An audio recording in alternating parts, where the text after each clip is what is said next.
दोस्तों, कार लेने जब आप शोरूम जाते हो तो सेल्समैन आपको सेविंग बेचता है। वो कहता है सर हाइब्रिड ले लो, पेट्रोल का खर्चा कम आएगा।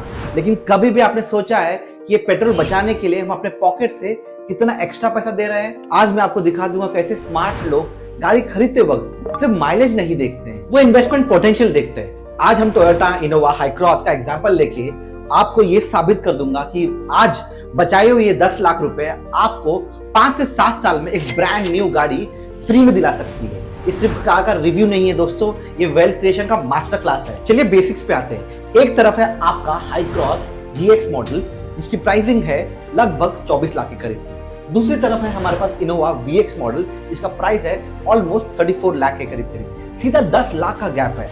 लोग सोचते हैं कि कोई नहीं, 5 साल में पेट्रोल के खर्चे में वसूल हो जाएगा।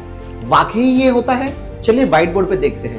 पेट्रोल वेरिएंट में 10 किलोमीटर पर लीटर देता है जिसका कॉस्ट पड़ता है आपको 10 रुपए पर लीटर। दूसरी तरफ हमारे पास है हाइब्रिड मॉडल जहां पे आपका एवरेज बनता है 16 किलोमीटर पर लीटर। आपकी पर किलोमीटर कॉस्टिंग पड़ती है 6 रुपीज 25 पैसा, यानी आपकी टोटल बचत हुई पर किलोमीटर 3 रुपीज 75 पैसे के करीब। अब कैलकुलेशन ध्यान से सुनना।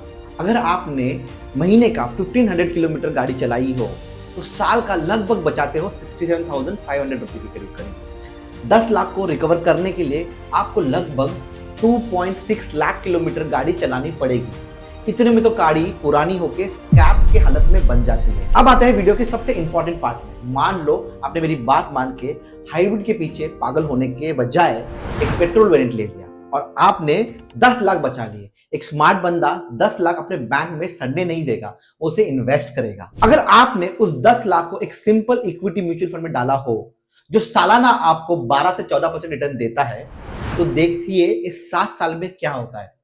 7 साल बाद 10 लाख रुपए बन चुके हैं लगभग 22 से 25 लाख के करीब।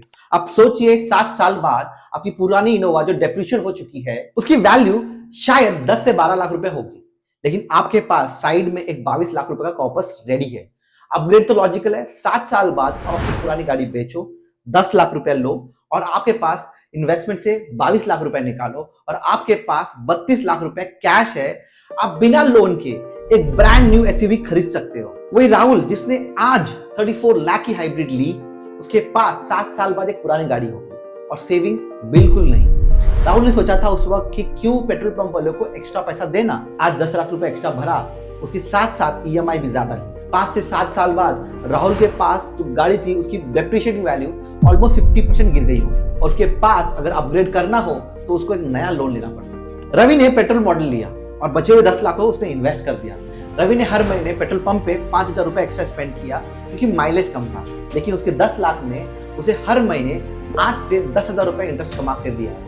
टेक्निकली रवि का पेट्रोल का खर्चा उसके इन्वेस्टमेंट रिटर्न से ही निकल रहा था। इसे कहते हैं गाड़ी फ्री में चलाना। तो स्ट्रैटेजी क्या है? सबसे पहला पॉइंट कि आपका यूजेज चेक करिए कि हर महीने आप कितना किलोमीटर चलाते हो और सालाना कितना किलोमीटर होता है। दूसरा, प्राइस चेक। अगर हाइब्रिड और पेट्रोल के बीच में 2 से 3 लाख का फर्क है तो आप हाइब्रिड का चुनाव कर सकते हो, बट अगर डिफरेंस बड़ा है तो आपको यहाँ पे पेट्रोल का चुनाव करना चाहिए।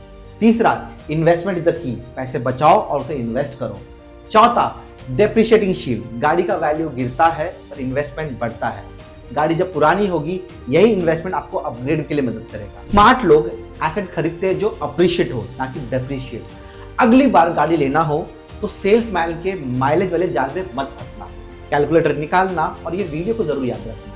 अगर आप चाहते हो कि एक एक्सेल शीट में आपके साथ शेयर करूं जिसमें आप अपनी फेवरेट कार का ब्रेक इवन निकाल सको, तो कमेंट में जाकर टाइप करिए कैलकुलेटर। ये वीडियो अपने उस दोस्त के साथ शेयर करिए जो हाइब्रिड लेने का जिद कर रहा है। स्मार्ट बनिए, वेल्दी बनिए। मिलते हैं अगले वीडियो में।